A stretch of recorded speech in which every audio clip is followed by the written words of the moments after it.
She left me broken. That's the only truth that mattered for years, echoing in every decision I made, every room I entered, every conversation I avoided. People say time heals, but they never mention how time also preserves, how it keeps the pain sealed inside, fresh and sharp, long after the world has moved on. 6 years ago, my best friend walked away when I needed her most. She didn't explain. She didn't look back. She just left, and I was left behind to pick up the pieces in silence, while everyone else watched and whispered. I remember the first days after she disappeared from my life. The silence was louder than any argument we ever had. My phone stayed quiet, my messages unread, my questions unanswered. People around us chose sides, but no one chose me. The community we'd both grown up in, the friends we'd shared, the routines we'd built, all of it turned cold. I became the story everyone told in hushed voices, the cautionary tale about trust and betrayal. I learned to move through rooms without making eye contact, to keep my voice steady even when my hand shook. My husband, Daniel, was the only one who didn't ask for explanations. He never demanded the story, never pressed for details. He just stayed, quietly filling the spaces she'd left empty. He saw the cracks in me and never tried to fix them. He just held me together until I could stand again. People judged him for that. They said he was blind, that he didn't know what really happened. But Daniel understood something no one else did. Sometimes the truth is less important than the person standing in front of you, broken but still breathing. The years passed, but the wound didn't close. Every time I saw her name on someone's lips or heard a laugh that sounded like hers, the ache returned. I built walls, not out of anger, but out of necessity. I learned to measure my words, to keep my story to myself. I stopped expecting apologies. I stopped expecting anything at all. I became a version of myself I barely recognized. Quieter, smaller, but harder in ways I never wanted to be. Then, out of nowhere, the message arrived. She was gone. The friend who'd once been my whole world had died, suddenly, leaving behind a wake of questions and regrets. The funeral was set for a Saturday.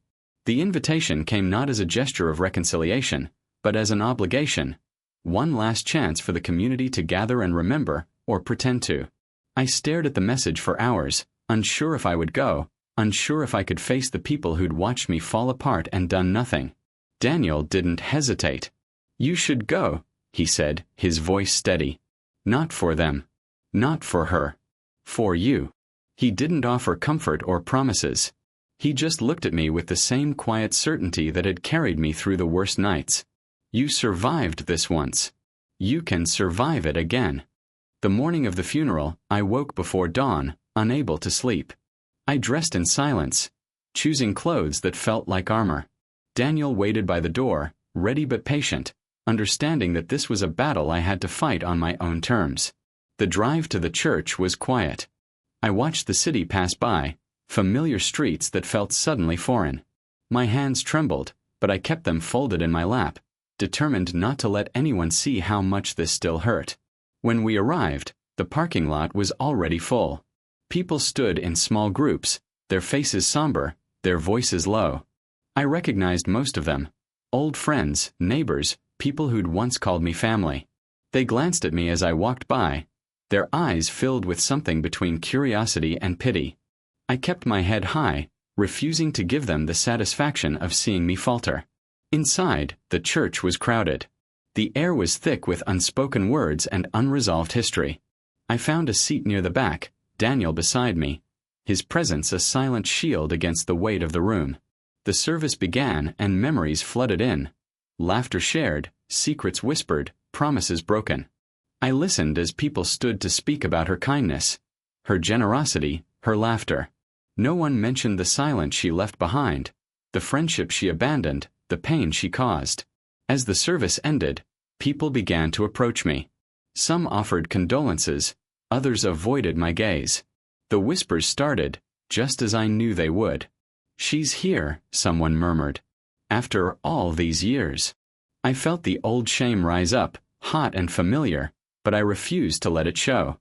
I stood my ground, determined to face whatever came next. That's when Daniel stood up. He walked to the front of the room, his posture calm, his eyes steady. The room fell silent, every conversation dying mid-sentence. He looked at the crowd, at the people who had judged, who had whispered, who had turned their backs on us. And then, in a voice that carried through the silence, he began to speak. Silence is not always empty. Sometimes it's crowded with everything left unsaid, and that day, as Daniel stood before the crowd, the silence was heavy with judgment, memory, and the weight of unfinished stories. He didn't raise his voice. He didn't need to. Every eye was on him, every breath held, as if the room itself was waiting for permission to exhale. I watched from my seat, heart pounding, wondering if this was the moment everything would finally break open. Daniel's words were simple, but each one landed with precision. You all know why we're here. You all know her story. But you don't know mine. You don't know what it's like to watch someone you love be judged for something she never did, to see her carry blame that wasn't hers, to see her kindness twisted into suspicion. He paused, letting the words settle. You talk about forgiveness, but you never offered any. You talk about community, but you turned your backs. Today, you mourn someone you lost, but for 6 years, you left someone else behind. The room shifted. Some people looked away, others stared at their hands, but no one interrupted. Daniel didn't accuse. He didn't plead. He just spoke the truth that everyone had avoided. He talked about the years after my friend left me, about the isolation, the rumors, the way people had measured me by a single moment they never understood. He spoke about love, not the easy kind, but the hard, relentless kind that survives disappointment and doubt. You see her here today because she chose to stand up. She chose to live, even when you made it impossible. That's strength. That's forgiveness, even if you never asked for it. When he finished, the silence was different. It wasn't hostile anymore. It was uncertain, almost respectful. For the first time in years I felt seen. Not as a cautionary tale or a source of gossip, but as someone who had survived. Daniel returned to my side, his hand finding mine, and in that moment, I realized how much I had needed someone to speak for me, even if I'd never asked. After the service, people approached us more cautiously. Some offered genuine condolences, others mumbled apologies, but most simply nodded, acknowledging what had been left unspoken for so long. I didn't feel triumphant. I felt tired, relieved, exposed. The funeral reception was a blur of faces and voices. I moved through the room, Daniel always nearby, answering polite questions and dodging pointed ones. No one dared to mention the past directly, but their eyes said enough. Later, as the crowd thinned and the afternoon faded, an older woman approached. She had been my friend's aunt, someone I remembered from childhood gatherings. Her voice was gentle but firm. You didn't deserve what happened. I knew it then and I know it now. I'm sorry I never said anything. Her words were a balm, unexpected and overdue. I thanked her, not knowing what else to say. Daniel and I left the church together, walking out into a world that felt changed, even if only slightly. The drive home was quiet, but it wasn't the old silence. It was the kind that comes after a storm, when there's nothing left to hide. I realized I had been holding my breath for 6 years, waiting for someone to tell me it was safe to let go. That night, I sat at the kitchen table, replaying the day in my mind. For the first time, I allowed myself to remember my friend. Not just the betrayal, but the laughter, the secrets, the years of closeness before everything fell apart. Grief mingled with relief, and I understood that healing wasn't about forgetting. It was about making space for all the feelings, even the ones that hurt. Daniel joined me, his presence grounding. You did more than survive, he said quietly. You lived. That's what matters. I nodded, unsure if I believed it yet, but grateful for his certainty. As the days passed, the story of the funeral spread through the community. Some people reached out, hoping to reconnect or apologize. Others kept their distance, unsure how to bridge the gap. I didn't chase anyone. I had spent too long seeking acceptance from people who had already made up their minds. Now I focused on the life I had built, the small moments of peace that came from knowing I had faced the past and survived. But healing is never a straight line. There were days when the old pain resurfaced, triggered by a familiar face or a careless word. There were nights when I questioned everything, my choices, my strength, my ability to move on. Daniel was always there, patient and steady, reminding me that growth isn't always visible, but it's always happening. One evening, as we sat together, Daniel asked, "What do you want now?" Not for anyone else, but for you. The question startled me. For so long, my life had been defined by what I'd lost, by the need to prove myself, to survive. I realized I didn't know the answer, but for the first time, I wanted to find out. That question lingered, shaping the days that followed. I began to imagine a future not built on pain, but on possibility. I reached out to old friends, not to reclaim what was lost, but to see what could be rebuilt. Some responded, others didn't, but each step felt like reclaiming a piece of myself. The community, too, began to shift. People who had once judged me now saw me differently. Not as a victim, but as someone who had endured. The whispers faded, replaced by cautious respect. I didn't need their approval anymore, but it was a relief to no longer be defined by a single story. As I moved forward, I carried the lessons of the past with me. I knew there would always be scars, but they no longer defined me. I was more than the girl who had been left behind. I was a woman who had survived, who had loved, who had found her voice again. And as I lay in bed that night, listening to the quiet rhythm of Daniel's breathing beside me, I made a promise to myself. I would not let the past dictate my future. I would choose my own story, one day at a time. The truth about survival is that it's not a single moment of triumph. It's a series of choices, made quietly, day after day, often with no audience and no applause. After the funeral, the world didn't transform overnight. People didn't suddenly forget the stories they'd told or the judgments they'd made. But something subtle shifted inside me. I no longer felt like a ghost haunting my own life. I was present, awake, and for the first time in years, I wanted to do more than just endure. The days following the funeral were filled with messages. Some were short apologies, others were cautious invitations for coffee or a walk, as if the years of silence could be erased with a single gesture. I responded politely but kept my distance. I had learned that forgiveness is not an open door for everyone to walk through. It's a boundary, a choice to protect what I had rebuilt. Daniel watched me navigate these new interactions with quiet pride. He never pushed, never questioned my decisions. He simply reminded me in small ways that I was allowed to choose who stayed in my life. One afternoon, I found myself standing in front of the old cafe where my friend and I used to meet. The place hadn't changed. Same chipped tables, same faded menu on the wall. I hesitated before stepping inside, bracing myself for memories that might overwhelm me. But as I sat down, I realized I wasn't there for nostalgia. I was there to reclaim a piece of my past on my own terms. The barista recognized me and offered a gentle smile. "It's been a while," she said. I nodded, grateful for her kindness, and ordered my usual. The taste was familiar, but it no longer carried the weight of loss. It was just coffee.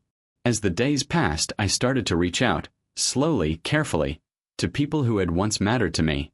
Some meetings were awkward, filled with pauses and apologies that couldn't quite bridge the gap.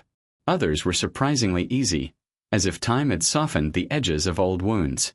I learned to accept that not every relationship could be repaired, and that was okay. What mattered was the effort, the willingness to try. Daniel encouraged me to pursue things I had abandoned. I signed up for a painting class, something I had always wanted to do but never dared. The first day, I felt exposed, convinced that everyone could see how out of place I was. But as I dipped my brush into color and let it move across the canvas, I felt a quiet joy. It didn't matter if the result was perfect. What mattered was that I was creating something new, something that belonged only to me. There were setbacks, moments when the past threatened to pull me under. Sometimes a song, a scent, or a passing face would trigger a wave of grief so sharp it took my breath away. On those days, I let myself feel the pain without shame. I had spent too long pretending to be fine. Now, I allowed myself the grace to be honest, to admit that healing was messy and nonlinear. One evening, Daniel and I sat together on the porch, watching the world go by. He reached for my hand and squeezed it gently. "You're different," he said, not as a criticism but as an observation. "Stronger. More yourself." I looked at him, searching for doubt or hesitation, but found only love. For so long I had measured my worth by the approval of others, by the stories they told about me. Now I was learning to define myself by my own choices, my own resilience. The community, too, began to change in small ways. People who had once avoided me now greeted me with cautious warmth. Some asked for forgiveness, others simply offered a smile. I didn't need grand gestures or public apologies. What I needed was the freedom to move forward without the weight of old judgments. Each day, I practiced letting go, of anger, of regret, of the need to be understood by everyone. One day, I received a letter from my friend's mother. She wrote about her daughter's struggles, about the pain and confusion that had led to our falling out.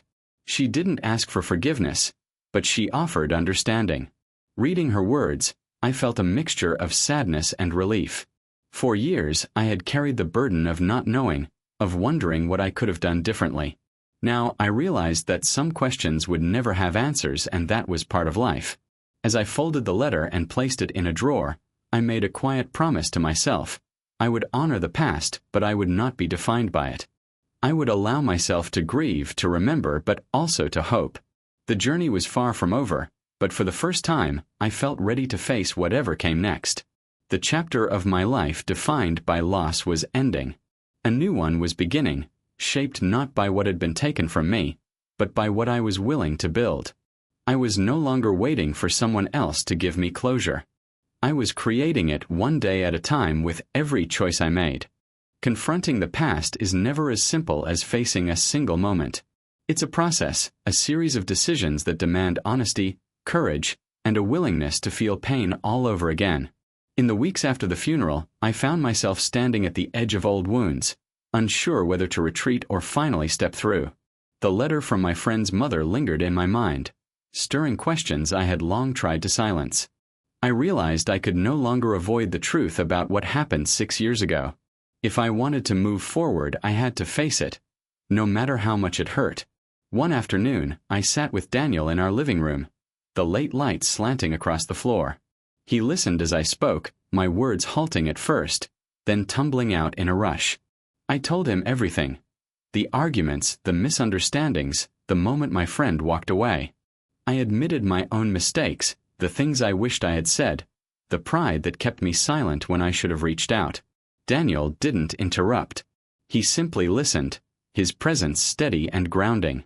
When I finished, I felt both exhausted and relieved, as if I had finally set down a weight I'd carried for years. That night, I couldn't sleep. Memories replayed in my mind, sharper now that I had spoken them aloud. I thought about the last conversation I had with my friend, the anger in her voice, the hurt in mine. I remembered how quickly everything unraveled, how our years of closeness vanished in a single afternoon. For so long, I had blamed her for leaving. Now I saw my own part in the story, the ways I had failed her, the ways I had failed myself. The next day, I decided to visit her grave. I didn't tell anyone where I was going. I needed this moment to be mine alone. The cemetery was quiet, rows of stone markers stretching into the distance. I found her name easily, the letters etched into cool granite. Standing there, I spoke softly, not expecting forgiveness or answers. I told her about my life, about Daniel, about the pain and the healing. I apologized for my silence, for the distance I had allowed to grow between us. I forgave her for leaving, and I forgave myself for not trying harder to hold on. As I stood there, a sense of peace washed over me. It wasn't the dramatic closure I had imagined. It was quieter, gentler, a softening of the edges of grief. I realized that forgiveness wasn't about erasing the past. It was about accepting it, letting it be part of my story without letting it define me. I left the cemetery feeling lighter, the burden of regret finally loosening its grip. In the days that followed, I noticed subtle changes in myself. I was more patient, more open, less afraid of vulnerability. I reached out to people I cared about, not to fix the past, but to nurture the present. I found joy in small moments, a shared meal, a quiet walk, a laugh that came easily. Daniel noticed the difference, his eyes soft with pride and relief. "You're coming back to yourself," he said one evening, and I realized he was right. But growth is not without pain. There were still days when the old ache resurfaced, when I questioned whether I deserved happiness after so much loss. On those days, I leaned on Daniel, on the friends who had stayed, on the new connections I was slowly building. I learned that strength wasn't about never breaking. It was about having the courage to mend again and again, no matter how many times life tried to pull me apart. As the anniversary of my friend's death approached, the community organized a small memorial. I was invited to speak, a gesture that would have terrified me months earlier. Now I accepted, knowing I had something to say not just about loss but about forgiveness, resilience, and the power of choosing to heal. Standing before the group, I spoke honestly about our friendship, our falling out, and the journey I had taken to find peace. I saw tears in the eyes of people who had once judged me, and I knew my words had reached them. After the memorial, people approached me with kindness, some for the first time in years. They shared their own stories of regret and reconciliation, their own struggles to forgive and move on. I realized I wasn't alone. Everyone carried wounds, everyone had lost and grieved and struggled to heal. My story was just one among many, a thread in the larger fabric of our community. That night, as I sat with Daniel, I felt a quiet sense of accomplishment. I had faced the hardest parts of my past and survived. I had found forgiveness, not just for my friend, but for myself. I was no longer defined by what had been done to me, but by what I had chosen to do with the pain. The journey wasn't over, but for the first time, I felt hopeful about where it might lead. The day after the memorial, I woke with a sense of quiet finality. For years, I had carried the past like a weight strapped to my chest, letting it shape my choices, my relationships, the way I moved through the world. Now, something had changed. The pain hadn't vanished, but it no longer dictated my every step. I could feel the difference in the way I breathed, in the way I looked at Daniel across the breakfast table. We shared a silent understanding. The hardest part of the journey was behind us. I spent the morning sorting through old boxes, finding photos and letters that once felt too heavy to touch. There were images of laughter, of shared holidays, of two friends who believed nothing could break them apart. I let myself remember the good as well as the bad, honoring what we had before everything unraveled.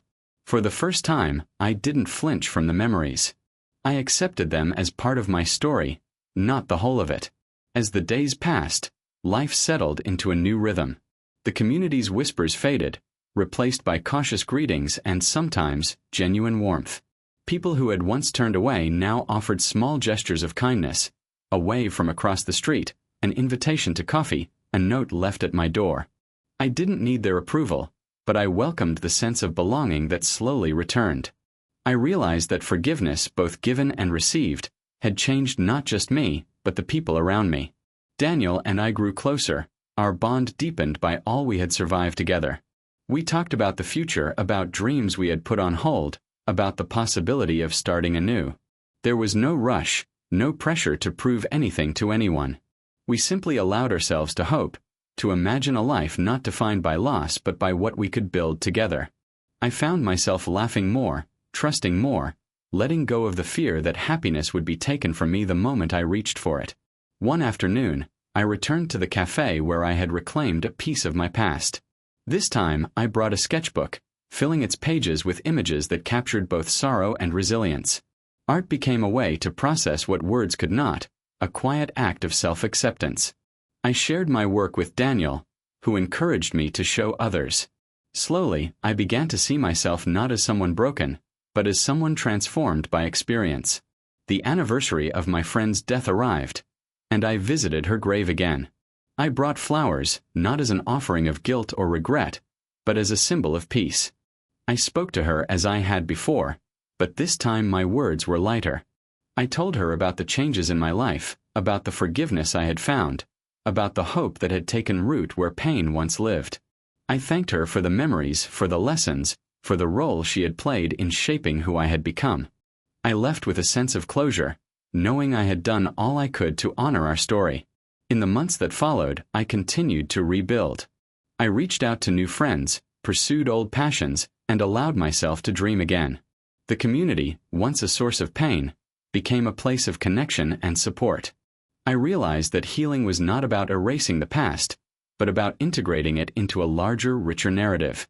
My scars remained, but they no longer defined me.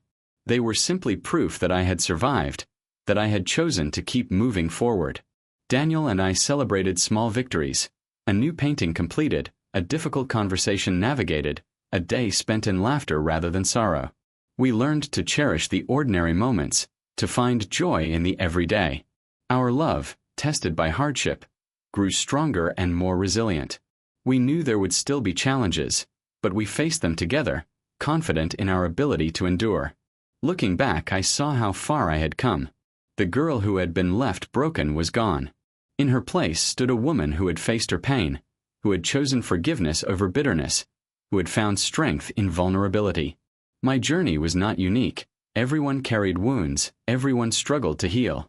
But I had learned that it was possible to move beyond the past, to create a future grounded in hope and compassion. As I closed the chapter on this part of my life, I felt a sense of gratitude. For the lessons, for the love, for the chance to begin again. The story was not about loss, but about transformation. About the courage to face the truth, to forgive, to let go, and to embrace what comes next. I was no longer defined by what had happened to me. I was defined by what I chose to do with it. And so, with Daniel by my side and a heart finally at peace, I stepped forward into the future, ready to write the next chapter of my life. One filled not with regret, but with possibility.